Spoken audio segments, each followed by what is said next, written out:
AGZA capture.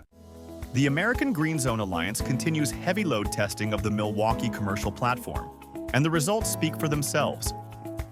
After another tough spring, the tools, batteries, and charging systems are holding strong under some of the most challenging real-world conditions in the industry.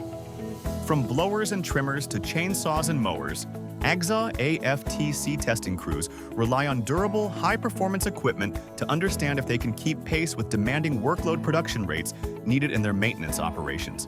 And so far, it's delivering.